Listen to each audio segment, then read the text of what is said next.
Hey there everyone. I just wanted to put another progress update video together, really just to follow on from last week where I was showing off the new color dialog window that would pop up at various points within the application. So yeah, let's get into that.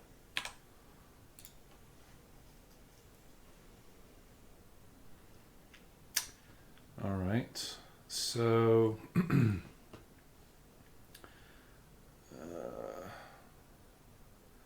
just want a blank slate.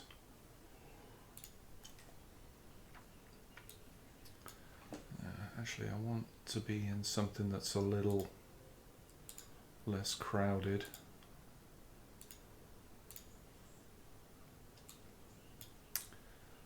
All right. So let's say I want to change the background of the view itself, and I've actually changed the look and feel of the interface. I've cleaned it up a lot since the last video. I had some icons here for the direction of the gradient and the whether or not you wanted to swap. You don't need to do any of that anymore. So you've now got linear gradient and radial. All right, so we're going to linear first.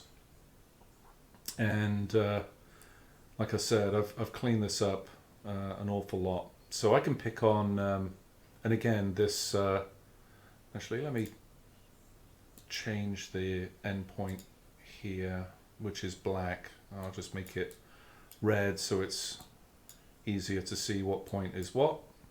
There's white, there's red.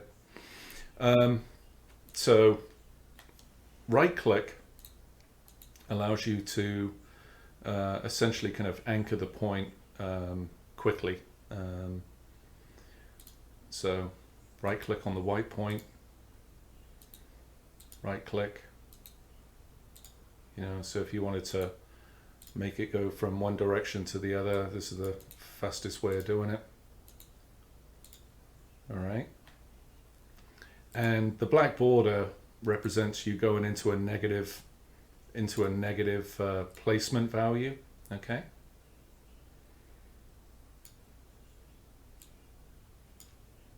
And that'll be more evident when I show you radial gradients. So there's a very simple gradient, just using a vertical gradient using 2 points. All right. And we'll switch that to radial, and it's remembered the colors. It's defaulted the points, and again, I can just take it as is.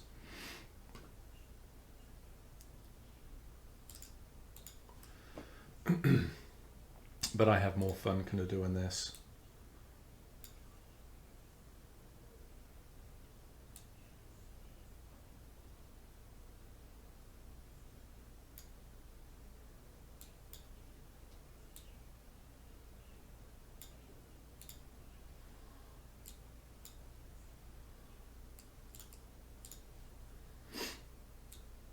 And then obviously you can move your point of origin around like so. And you, like I said, you can go negative.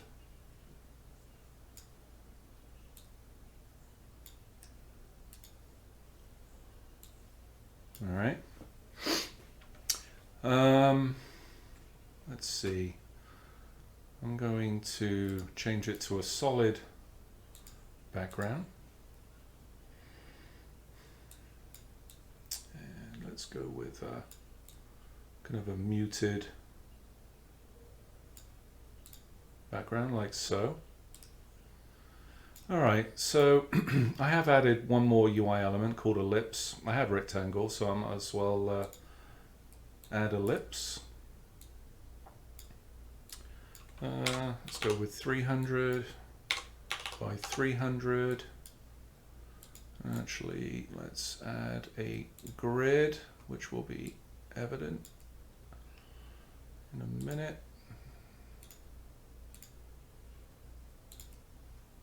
And with the grid, we want to align it to the top left of that, I should be able to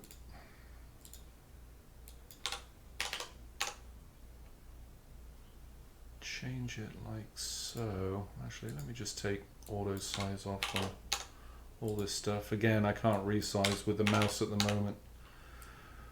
All right. Okay. Whoops. So with the grid. All right. So the ellipse.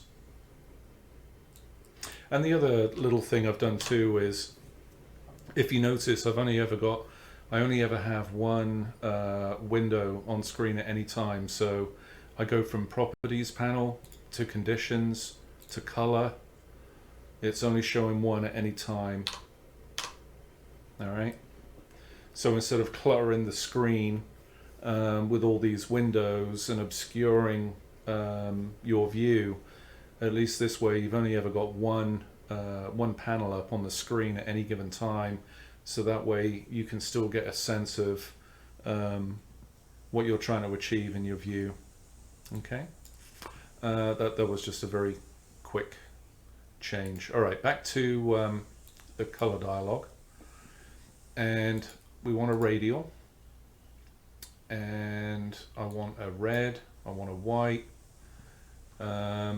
Point of origin, let's see, we'll try, what I want to do is move that up here, introduce a third point, make this black, and then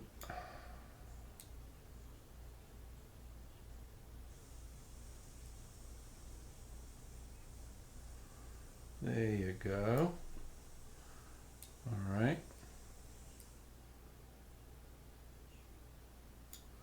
Let's give that a go. It's not too shabby.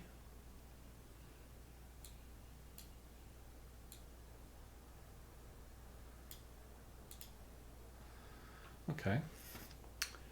And now I want to copy this ellipse, paste it like so, put it above the other one. And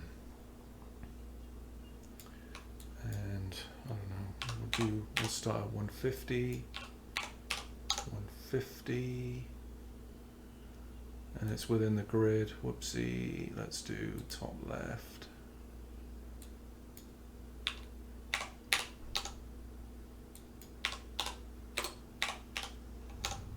There.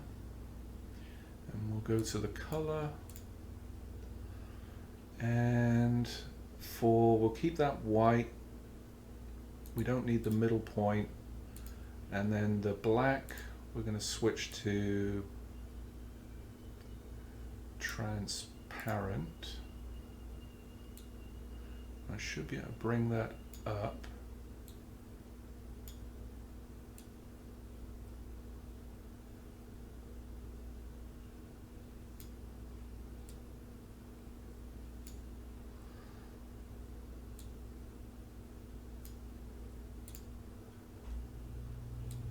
Like so. Let's spread it out a little bit more.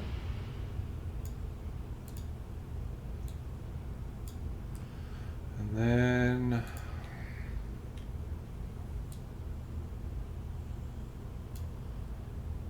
effect, blur, 40.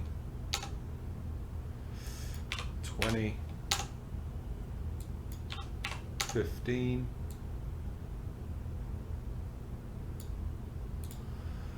and then with the red ellipse, I want to give it more of an edge, so go with a dark outline, and with that dark outline I'll drop the opacity a little bit so it's not so hard, and because it's in a grid I can now apply a drop shadow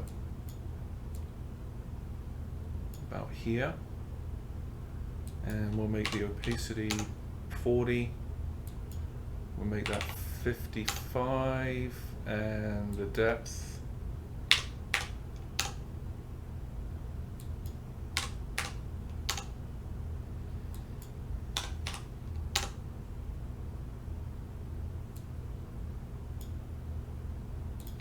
and there you go. So I was really having fun playing around with the new gradient options within the color dialog, and that was one of the reasons why I added Ellipse. So I could see if I could create somewhat of a realistic ball. Alright, so enough of that. There was another theme I want to jump into. I believe it was this one. I think it was a games view. Yeah.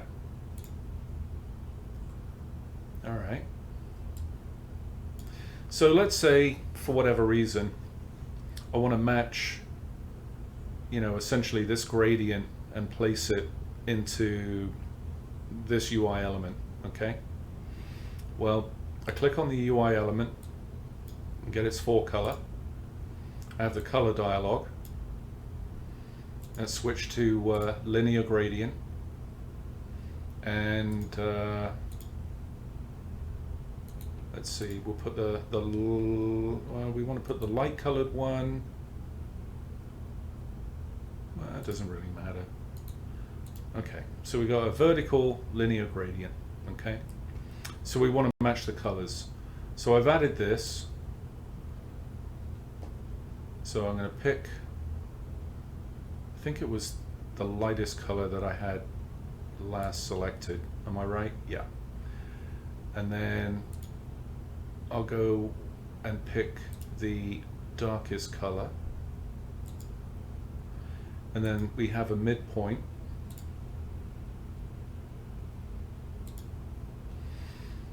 And then I'll just simply stagger it to where I think it is.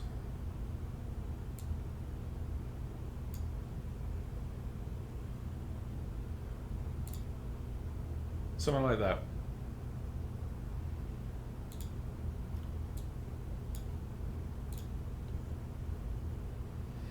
All right. So this color dropper or color picker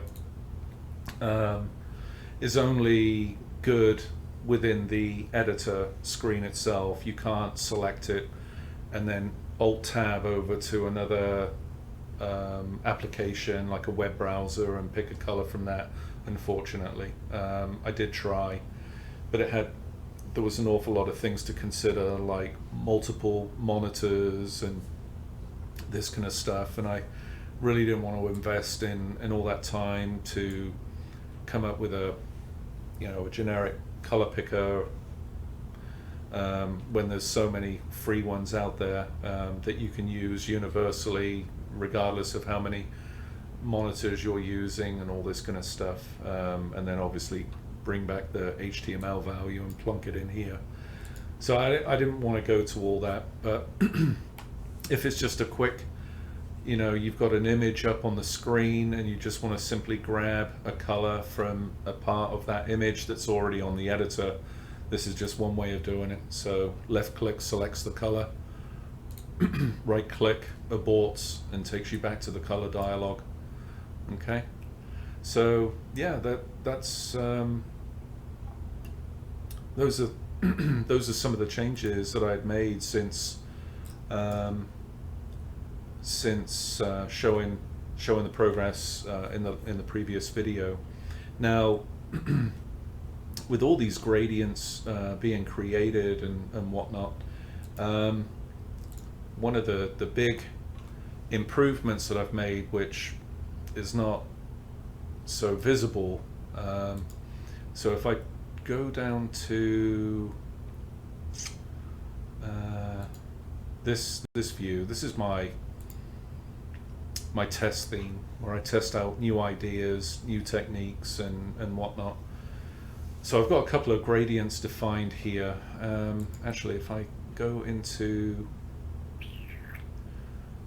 Wii or Wii U, doesn't really matter. Something with a little bit more artwork to pop up in the background. Maybe Metroid. Yeah, so you can see some imagery going on here. We'll go into the editor. If I go all the way down to the bottom, fan art, you can now have a gradient used for color tinting. So as you can see here with Metroid, I've actually applied this radial gradient over the top as a tint. And then for I have this rectangle below the fan art that's utilizing pretty much the same gradient, but with no where the alpha is set to 100%, whereas on the one that I was using as a color tint, I think I've set it to about 70–80% opacity on that one. All right, so I've got two gradients defined, and you're like, okay. And then I have a gradient applied to these frames here, which gives it this kind of metallic looking effect. Okay, so the code behind, or the XAML code that was constructed, has actually been changed. Let's go to that. Go to the top.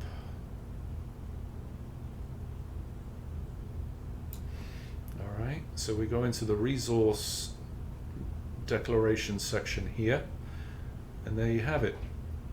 Here's all our unique gradients being defined, and if I simply just do a lookup, it's being used here on frame 1, frame 2, frame 3. So instead of defining 3 gradients 3 times, it was smart enough to know that this gradient setup was being used 3 times, so I only need to define it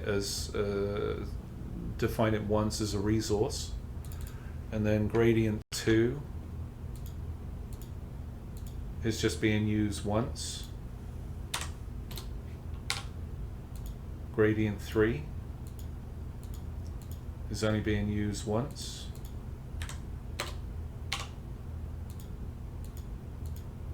And gradient 4 is only being used once.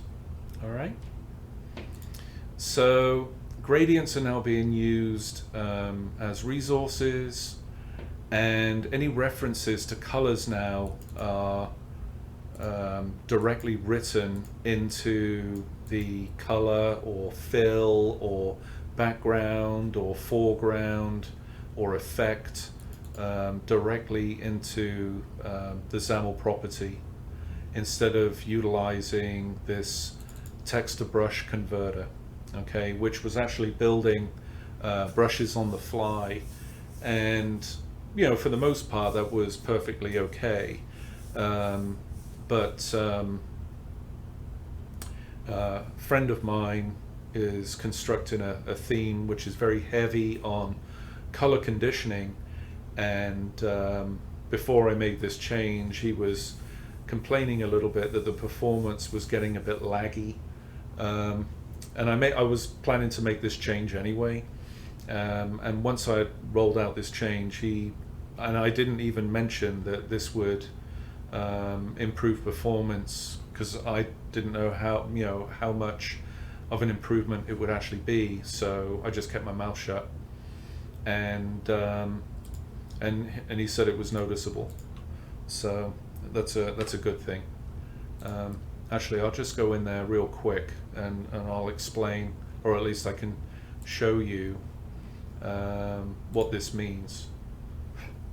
So if I go into either a game view or a platform view, it doesn't really matter, but if I go into the editor, you can see that we have an awful lot of UI elements here. All right, we've got a few with color conditioning, at least 3 there, 4, 5, 6. All right, so let's take a peek at this one.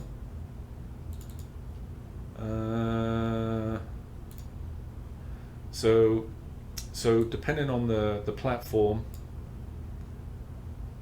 it looks like various color tints are going to be applied over the top of an image. And then what's this one? Again, another color tint will be used here, and just a regular effect color, and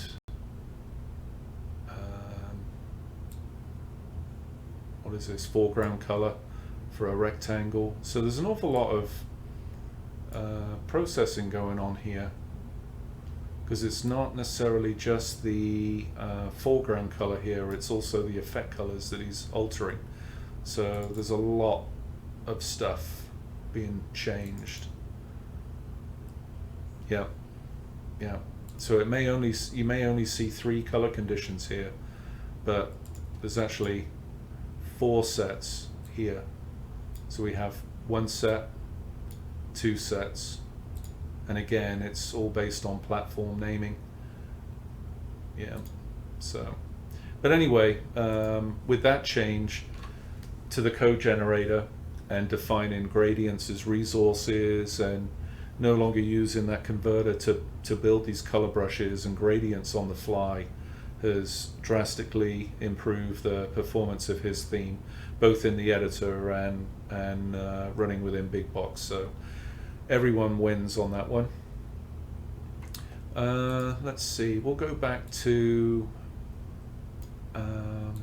this Netflix style theme real quick. I can't remember if I published this one or not, so we'll publish. And again, this is one that I'm using to test out different techniques, and obviously I've used gradients a fair amount in this one, so I was using this one to test all those recent changes.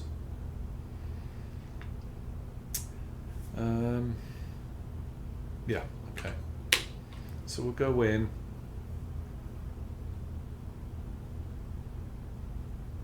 So a few seconds, it extends. I select up or down. The wheel comes back into view.